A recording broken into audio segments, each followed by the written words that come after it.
the rumors of my death are highly exaggerated.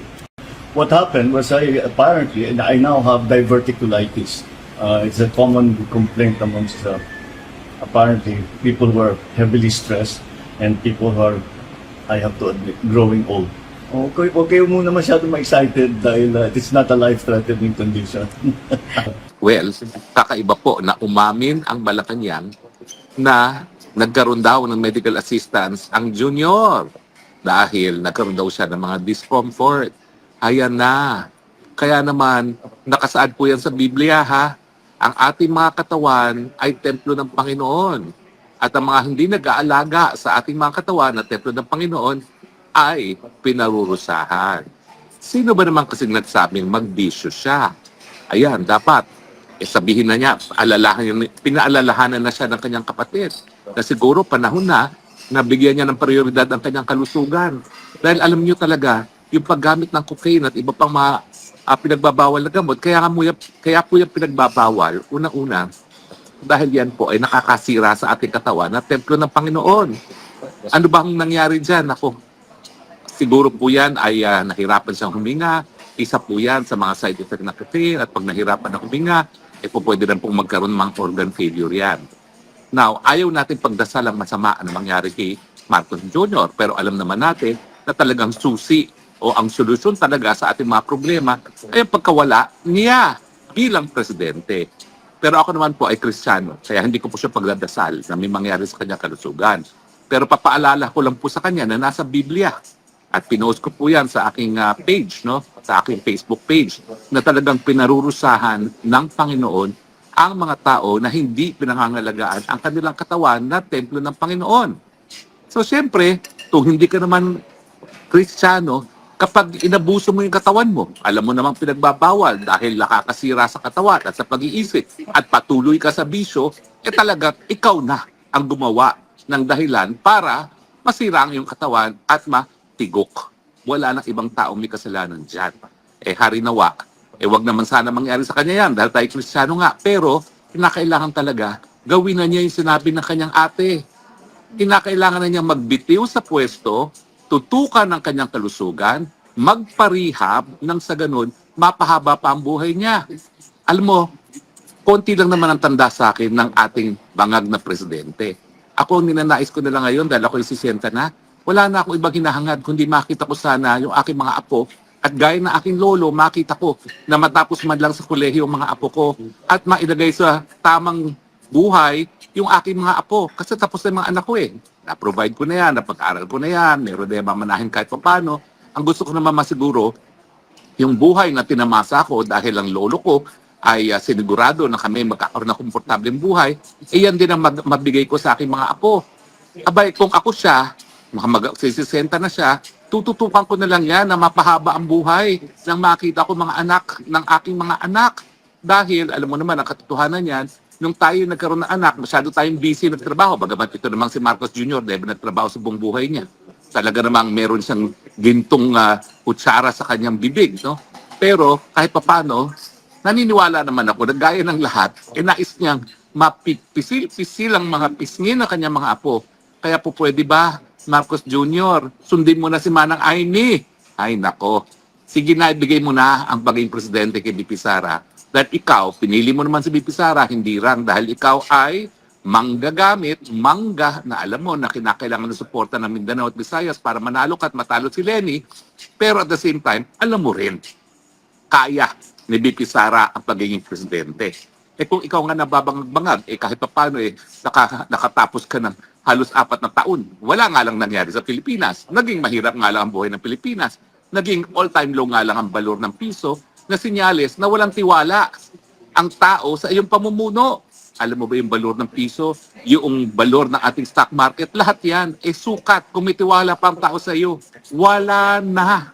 At hayan, bumibigay na nga yung katawan. Bakit mo pa aantayin na matigok ka? Kung ako ikaw, pangalagaan mo na yung katawan mo, gaya ng sinabi ni Manang Aimee. At yun na nga, antayin mo na lang na magkaroon ka ng apo at maging maligaya ka na alagaan yung mga apo. Ano ba bang gugustuhin mo? Naging presidente ka na. Bagamat yung tatay mo sinuka ng bayan o binigyan ng pagkakataon, wala, you blew it. Ito naman si Manang Amy, lahat ginagawa para wag magalit nga ang taong bayan sa pangalan ng Marcos. Well, I don't think she is successful dahil kita mo naman, negative 27 na yung standing sa approval rating. Negative na lahat. Pero pag ikay nagpapatuloy pa, pag pumilit pa na maging presidente, na hayaan, bumibigay na katawan mo at matagal nang walang isipan mo, in the first place, not much there. Hello, kaya nga hindi ka natapos ng kolehiyo, talagang lalo kang kasusuklaman ng tao dahil lalong hihirap ang buhay pag ikaw ay nagpumilit. Kaya pwede ba? Pahinga na. Bawi na. Alam ko, parurusahan ka ng Panginoon dahil inabuso mo ang katawan mo. Pero kung ikaw naman ay magbago, maski kay 60 na halos, baka naman may pagkakataon pa, maawa pa ang Panginoon sa'yo, bigyan ka pa ng buhay nang sa ganun, ma-enjoy mo ang iyong mga apo. Pero pwede ba? Huwag ka nang managinip na kaya mo pang maging presidente. Palpak na palpak ang iyong administrasyon. At kahit anong palit mo sa mga miyembro ng gabinete, ang problema, ikaw.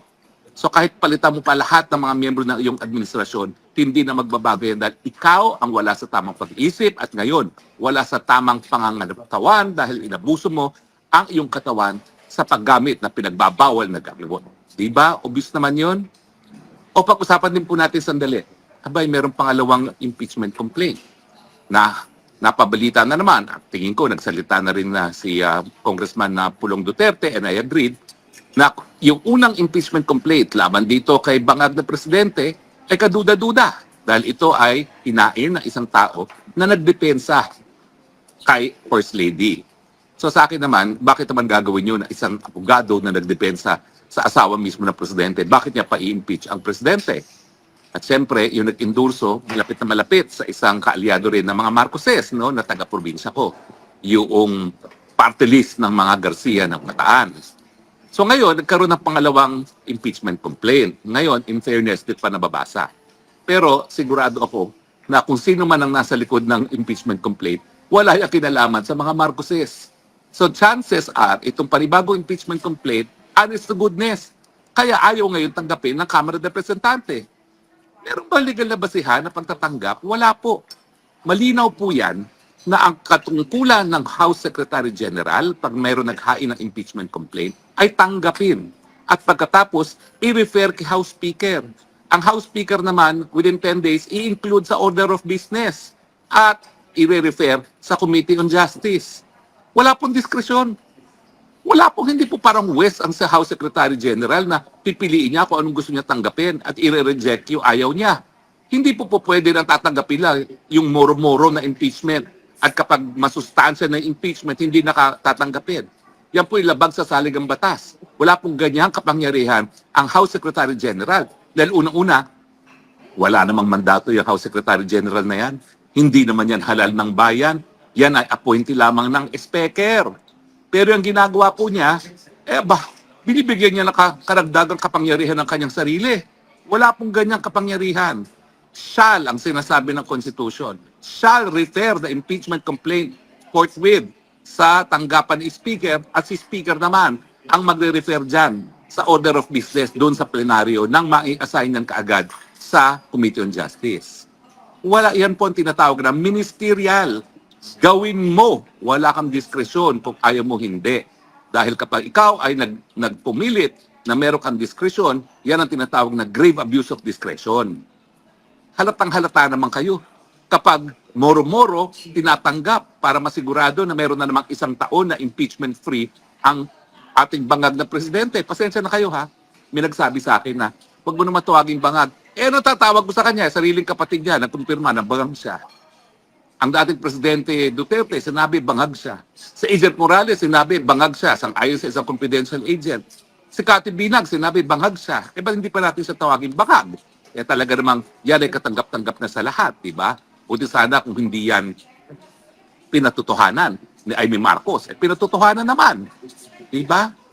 So sa akin po, mali po yung ginagawa ng House Secretary General at kapag tinanggap po yan at the same time, hindi po barred ang second complaint. Yan po yung desisyon ng Korte sa Francisco. Kaya lang naman na bar na itong pang-apat na complaint dito sa decision naman, dito sa Duterte versus sa House of Representatives, dahil nga po, parang hindi tinanggap ang tatlo, pero ang sinasabi, hindi raw yun ay file. Hindi.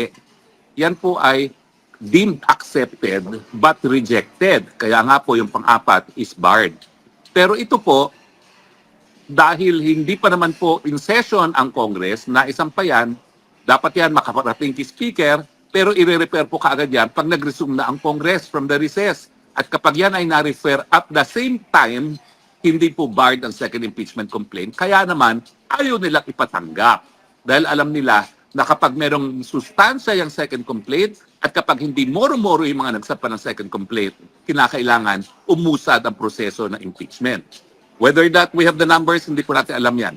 Dahil ang sinasabi ko nga po, talagang ang pulso ng mga politiko pagdating sa pulso ng taong bayan, ako, hindi po sila nagkakamali dyan. At ngayon po, siguro naman alam nilang basahin kapag negative 27 na ang approval rating ng presidente. Ibig sabihin, kiss of death pag pinagtakban mo pa ang presidente na negative 27 ang kanyang approval rating. Pasensya na kayo ha. Talagang tingin ko napaka-importante itong dalawang bagay na diniscuss natin ngayon na maski ako ay magpapataba na naman, kinailangan mag-spokes-hour.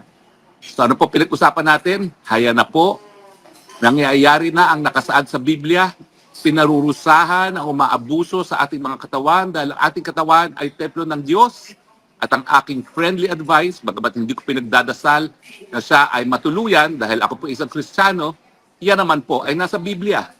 Yan po ang husga ng Panginoon. Pero may panahon pa para magbago. Ang importante lang, magbitiw, ibigay ang paging presidente sa kanyang piniling vice president. Pinili naman niya yan, hindi naman niya katunggalian eh. Ginamit pa nga niya, hello. At magpagaling. Nang sa ganun, ma-enjoy naman niya ang kanyang mga apo. At pagdating naman po dito sa pangalawang impeachment complaint, nako, halatang halata, Sec. Gen, na kapag di mo tinanggap yan, ang tinatanggap mo lang ay yung mga muro-murong impeachment. Dahil pag tinanggap mo yan, mare-refer yan at the same time dun sa first impeachment complaint at yan ay hindi ipinagbabawal ng saligang batas. Yan na rin ay sang-ayon sa desisyon ng aking kaso mismo na inargue sa Korte Suprema, ang Francisco versus House of Representatives. Maraming salamat po sa inyong patuloy na pagtangkilik. Hindi na ako magtatagal dahil nakapagsusi pa lang ako at ako ay kakain na ng main dishes. Salamat po!